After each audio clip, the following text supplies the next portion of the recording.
Terima kasih pemirsa, Anda masih bersama kami Damai Nusaku yang mengangkat tema tentang dosa dan kesulitan hidup. Berbicara tentang dosa, kita sering melihat manusia yang seakan-akan hidupnya dipenuhi dengan kesusahan. Dalam pandangan manusia, dia sedang kesusahan. Padahal itu cara Allah untuk mengangkat derajatnya. Sebaliknya ada orang yang memang hidupnya dipenuhi dengan kesulitan, dan itu adalah cara Allah memanggil dia untuk kembali bertobat. Disinilah pentingnya kita memahami bahwa Allah mempermudah hidup hambanya yang bertobat. Habibana, kami bersilakan untuk memberikan nasihat untuk kita.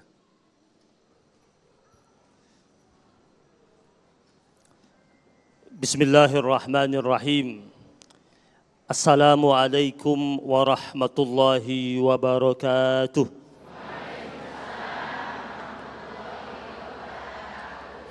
Alhamdulillahi rabbil alamin. Alhamdulillahi wa kafa. Wassalatu wassalamu ala nabiyyinal mustafa wa ala alihi wa ashabihi ahli sidqi wal wafa. Allahumma salli wa sallim ala sayyidina Muhammad wa ala ali sayyidina Muhammad. Subuhun kuddusun rabbuna wa rabbul malaikati war ruh. Yang sama-sama kita hormati dan kita cintai tuan guru kita yang hadir pada kesempatan yang berbahagia di siang hari yang penuh dengan keberkahan ini. Ada Al-Ustadz Kiai Al-Haj Fahmi Salim dan juga Al-Ustadz Asmar Lambo, yang tadi sama-sama kita telah mendengar lautan mutiara hikmah dan nasihat-nasihat indah dari kedua guru-guru kita. Dan tak lupa pula saudara kita yang sama-sama kita cintai, Ustadz Agung, yang senantiasa menemani acara Damai Indonesiaku TV One, serta seluruh jamaah majlis yang ada di Masjid Ummul Qura, dan seluruh pemirsa TV One dimanapun Anda berada. Alhamdulillah, puji dan syukur kita persembahkan kepada Allah. Salawat dan salam kita hadirkan kepada baginda Nabi Muhammad sallallahu alaihi wasallam. Dalam satu riwayat dikabarkan dari Muaz bin Jabal radhiyallahu taala anhu, suatu hari dia datang menjumpai Rasulullah sallallahu alaihi wasallam dalam keadaan menangis dan bercerita kepada sang Rasul bahwasanya di luar sana ada seorang pemuda yang perawakannya begitu bagus, tetapi sedang menangis-nangis seperti seorang anak kecil. Kemudian Rasul sallallahu alaihi wasallam mengatakan kepada Muaz bin Jabal, hantarkan aku kepada orang itu. Setelah Nabi sampai kepada pemuda tersebut, Nabi tanyakan kepadanya, apa gerangan yang membuat engkau menangis begitu kencang? Kata Rasul kepada orang tersebut, dan dia berkata kepada Nabi, betapa besarnya dosaku ini. Dan setiap rangkaian dosa yang aku buat, dan ketika aku mengingatnya, aku merasa jangankan seluruhnya, sebagian dari dosa yang aku perbuat itu sudah menghantarkan aku ke api neraka jahanam. Lalu Rasul bertanya kepada pemuda tersebut, apakah engkau menyekutukan Allah Subhanahu wa taala? Pemuda tersebut mengatakan tidak. Kemudian Nabi bertanya lagi, apakah engkau menghilangkan nyawa seseorang tanpa hak? Pemuda tersebut juga mengatakan tidak. Lalu Rasulullah sallallahu alaihi wasallam bersabda kepada pemuda tersebut, jika demikian Allah Subhanahu wa taala kelak akan mengampuni dosa-dosamu, walaupun dosamu itu menjulang seperti gunung yang menjulang ke atas langit. Pemuda tersebut lalu berkata kepada Rasul, ya Rasulullah, dosaku ini lebih besar daripada gunung tersebut. Terus Nabi mengatakan, Allah tetap akan mengampuni dosa-dosamu, walaupun dosamu itu seluas langit dan bumi ini. Kemudian pemuda tersebut mengatakan, ya Rasulullah, dosaku jauh lebih besar daripada langit dan bumi ini.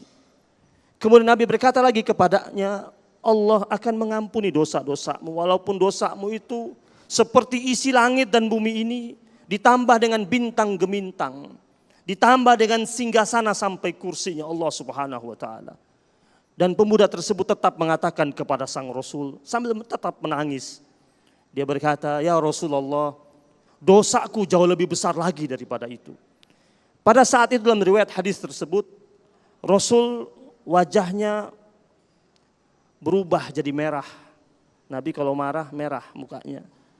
Nabi katakan kepada pemuda tersebut, "Apakah dosamu ini jauh lebih besar daripada kebesaran Allah Subhanahu wa taala?" Dan pemuda tersebut terdiam. Kemudian dia mengatakan, "Subhanallah, betapa baiknya Allah Subhanahu wa taala. Dengan segala macam bentuk keagungannya dan kebesarannya masih dapat mengampuni hambanya yang berlaku dosa." Tapi Nabi bertanya kepada pemuda tersebut, "Coba kau sebutkan apa dosamu yang membuat engkau menangis seperti sekarang ini?" Dia, "Ya Rasulullah, 7 tahun berturut-turut yang lalu, pekerjaanku adalah mencuri kain kafan di tempat pemakaman. Aku mencurinya. Setiap mayat yang dikuburkan malam hari aku datang, aku ambil kain kafannya. Hingga suatu hari ada seorang gadis dari Ansar, dia wafat, meninggal dunia, dihantarkan oleh keluarganya di pemakaman. Malam harinya aku datang setelah ia dikuburkan, aku curi kain kafannya. Aku biarkan ia tanpa busana dan aku letakkan dia begitu saja di atas kuburan tersebut. Dan aku pulang ke rumah. Setelah sampai aku di rumah, aku digoda oleh syaitan yang masih membisikkan kepada aku, kenapa aku tidak datang lagi menemui gadis ini dan menggaulinya. Dan aku datang ya Rasul. Malam itu juga aku kembali datang menemui gadis yang aku biarkan sudah terbujur kaku dan mati tanpa busana itu. Dan dengan bisikan syaitan aku menggaulinya. Setelah dia bercerita itu kepada Rasul, kata dia, setelah selesai aku menjalankan hajatku itu, seolah-olah aku mendengarkan ada bisikan di telingaku yang mengatakan, duhai orang yang sangat jahat dan durjana, betapa jahatnya engkau keluarkan aku dari kuburanku, engkau ambil pakaianku, engkau biarkan aku dalam keadaan telanjang, tanpa busana, di tengah-tengah orang yang sudah mati.